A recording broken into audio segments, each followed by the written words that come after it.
In this video, I'm going to walk you through how beginners can use OneHash CRM to manage sales, customers, and automation in a simple and realistic way.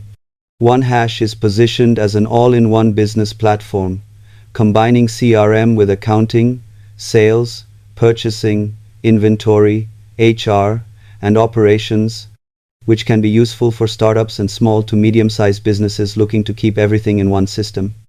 After signing up for a free trial and logging in, you're taken to a guided dashboard that helps you complete basic setup tasks like creating customers, items, and your first sales invoice.